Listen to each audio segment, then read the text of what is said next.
Os pastores de igrejas, tipo do pastor Elias, de nomes das Assembleias de Deus, eles recebem no aniversário deles, meu amigo, são centenas de milhares de reais. O pastor César Cavalcante rasgou o verbo e falou tudo o que acontece nos bastidores de grandes igrejas que se dizem sérias, mas que na verdade estão preocupadas com outras coisas. Deixe o seu like nesse vídeo, se inscreve no canal e acompanhe até o final, porque esse debate pegou fogo e você precisa ver tudo o que o pastor César Cavalcante falou. Se divide igrejas em igrejas sérias e igrejas que não são sérias. Então, por exemplo, o pessoal gosta de colocar sempre o neopentecostal como igrejas que não são sérias. E eu já ouso dizer que não são todas as igrejas neopentecostais que não são sérias, tá? Eu mesmo conheço algumas que são seríssimas, mas vamos lá. E aí eles dizem o seguinte, aí os pastores da ala da igreja antiga, eles ficam falando, esse pessoal só fica falando do dinheiro, só que os líderes das igrejas sérias ganham muito mais que os outros. Os pastores de igrejas, tipo do pastor Elias, de nomes das Assembleias de Deus, eles recebem no aniversário deles, meu amigo, no aniversário deles, são centenas de milhares de reais. São centenas de milhares de reais. É pornográfico o número. Você está entendendo? Só que eles são da igreja séria. Na minha não tem isso, não. Na sua tem. Lá na Assembleia de Deus de Ipiranga tem. Eu nunca vi isso. É porque você não dirige igreja. Mas no aniversário do pastor presidente, esses números aí. Entende? Então veja. O que é ser sério, então, nesse mundo? Entendeu? O que causa mais escândalo? Então não é somente a regra da igreja ou o estatuto da igreja. É o comportamento e a forma antibíblica como as pessoas se comportam também. Eu já, por exemplo, rapidinho, já que o pastor César fez citação da minha denominação, o pastor Alfredo Requidal, quando ele ganhava um carro, o que ele fazia? Ele vendia e entregava para as instituições. Mas ele morreu. Mas eu estou tendo ele como modelo. Isso é verdade. Quanto ao meu pastor presidente, eu nunca vi isso. Nunca vi, eu já participei de aniversários dele. E eu, por exemplo, a gente dá presente, mas voluntariamente. Né? Agora, por exemplo, tem denominações, como ele realmente disse, em que as pessoas, os de campo, são obrigados a levar o envelope. Uma cota. Se tornou um sistema piramidal que quem está acima senta num trono como um monarca, né? E fica ali fazendo esses jogos de poder, né? Utilizando essas doutrinas de honra ao líder, de lealdade. Eu queria tratar isso aí depois do... Bom, esses desigrejados, então, decepcionados com a liderança, como é que a gente faz com esse pessoal? Vamos lá. Ele está decepcionado com a liderança, saiu e agora está traumatizado. Eu acho que uma coisa importante, né? A gente tem duas questões aí, né, pastor César? Existe uma crise profunda de liderança no Brasil. Até tem um assunto que eu estava conversando aqui em off com o pastor César. Existe um livro chamado Lealdade e Deslealdade, hoje no Brasil, que é um dos livros mais populares hoje, dentre os evangélicos. Milhares de igrejas organizam seminários para implantar o ensinamento desse livro nas igrejas. É um livro diabólico. É um manual de seita. Ele já foi indicado por vários figurões aí do meio gospel, né? Porque é um livro que ensina o seguinte: a autoridade da igreja tem que ser obedecida de modo absoluto. Qualquer pessoa que não obedece de modo absoluto à liderança da igreja deve ser tratado como desleal e deve ser expulso do rebanho por deslealdade. Essa é, resumindo, a doutrina do livro. Então, essas práticas hoje têm se popularizado. Essa questão da lealdade. Tem que obedecer cegamente qualquer ditame da igreja. Qualquer ditame da liderança. Às vezes tem liderança que ele tem uma liderança espúria, né? Sim. Então, agora tem aquela liderança que é uma liderança séria. Nesse caso, liderança... Lembra do Diótrefes, lá da Epístola de João, né? Qual que é o pecado do Diótrefes? Ele queria exercer primazia.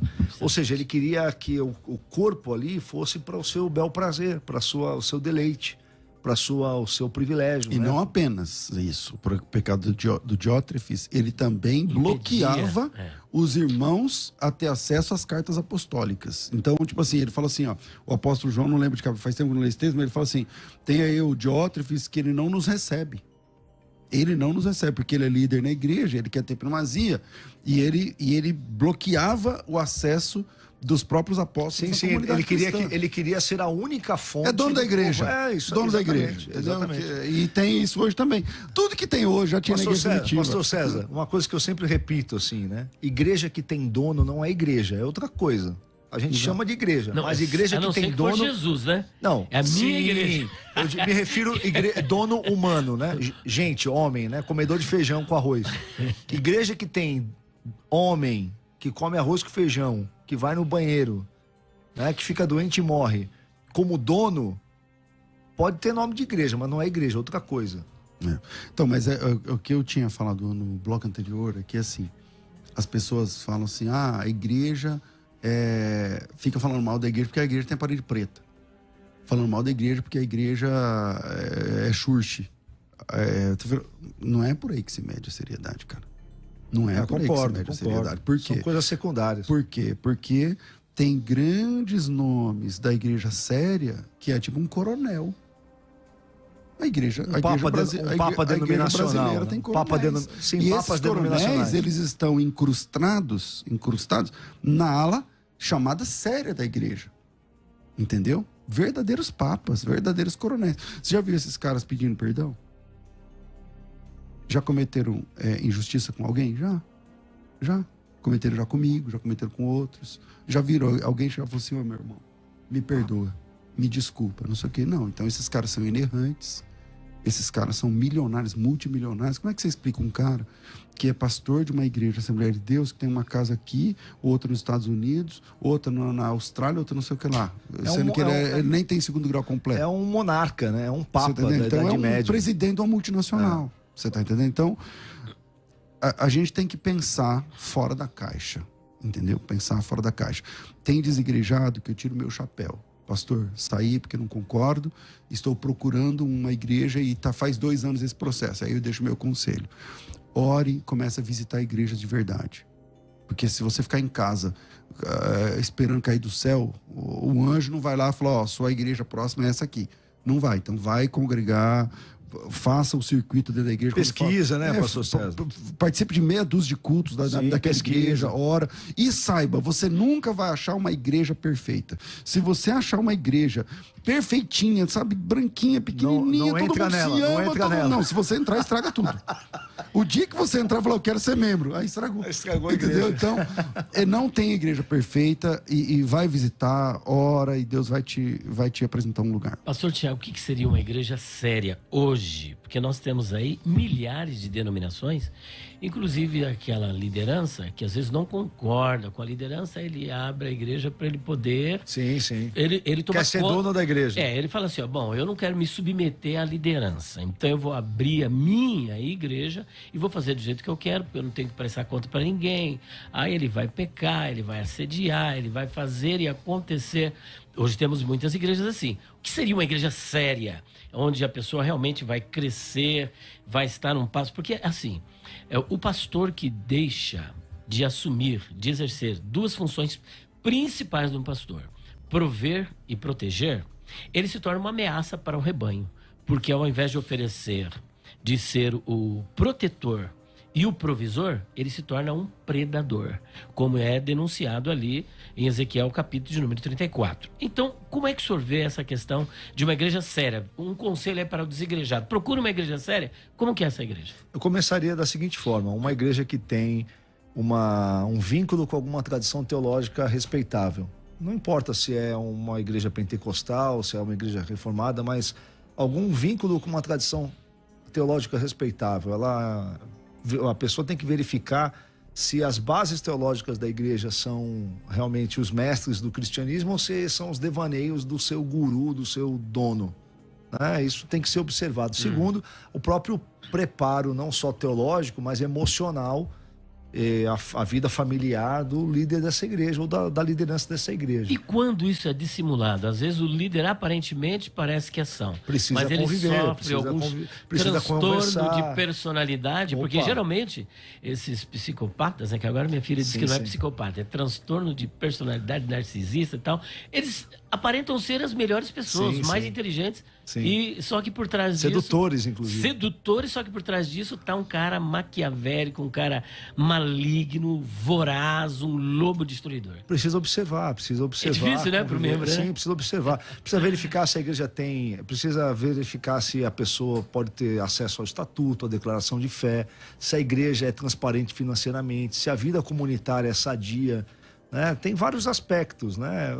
A coisa mais importante é a pessoa não entrar na igreja completamente desarmada, no sentido assim, alecrim dourado, né? Acha que entrou na igreja, entrou num pedacinho do céu. Não pode ser assim. A pessoa tem que entrar como adulto, observando, e à medida que encontrar ali um local para confiar, se tornar membro. Pastor César, na sua opinião?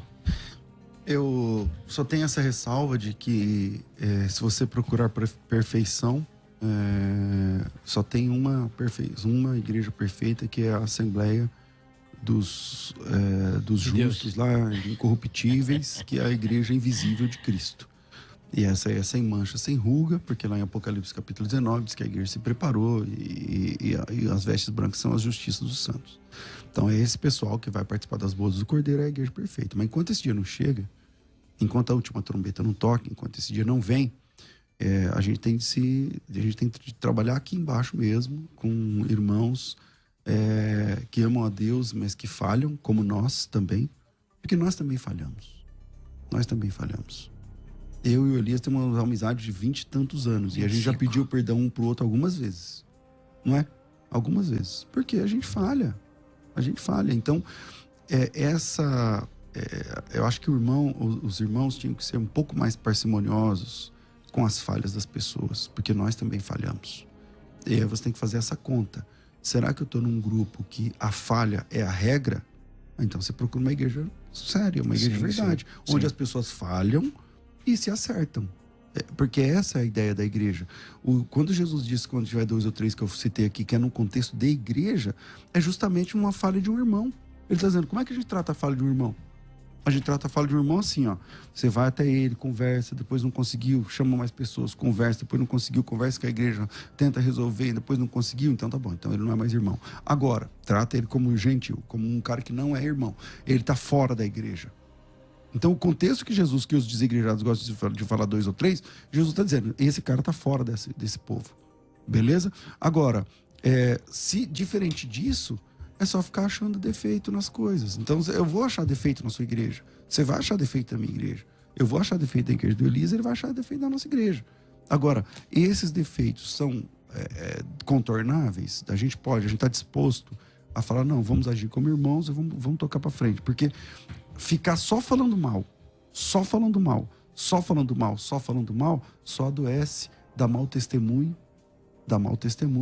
Então, meu conselho é esse, que você procure uma igreja, vai congregar, vai ter defeito, vai, e o que você faz? Supera, igual você supera os seus próprios defeitos. Muito bem, nós temos aqui acho que uma última pergunta, que estamos caminhando para o final, depois 4 minutos para considerações finais dos abençoados debatedores. A paz do Senhor, irmãos. Sobre o que o pastor acabou de falar aí, creio que é o pastor César, né? Que o irmão que não tem o dinheiro para comparecer ao debate, se fosse de uma igreja, a igreja pagaria a passagem dele. Que igreja faz isso? A minha. Ele tá perguntando. Aí ele completa. Nossa igreja faz isso. Veja só, Elias, a nossa igreja não é uma igreja perfeita, mas eu perdi a conta de quantos carros, motos... Nós demos para irmãos da igreja que tiveram moto roubado, carro roubado. Irmãos que estavam perdendo a casa e nós fomos lá e quitamos a casa. Irmãos que estavam no terreno, compramos o terreno. Isso é uma igreja. Isso é uma igreja. Eu, por exemplo, não sou assalariado da igreja. A igreja não paga minha passagem. Mas, então, a igreja não paga minha passagem para eu estar aqui nesse debate.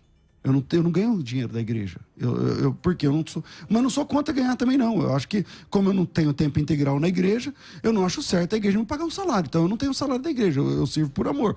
Porém, se esse recado fosse para mim, o senhor tem que ir lá para China, para Conchinchina, para participar de um debate, para defender a fé, e eu não tenho dinheiro. Aí minha igreja paga.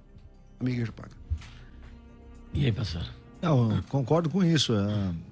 No meu caso, por exemplo, eu lembro de nós já fizemos assim vários esforços em conjunto. A nossa igreja lá em Santos é uma igreja que é recente, né? Ela tem poucos anos, Mas nós já fizemos algumas vezes esforços em conjunto para enviar irmãos para alguma missão, para algum trabalho. E isso é a coisa mais normal do mundo, né? Não vejo por que esse irmão... Então, mas ele não é só dinheiro que ele não vai ter.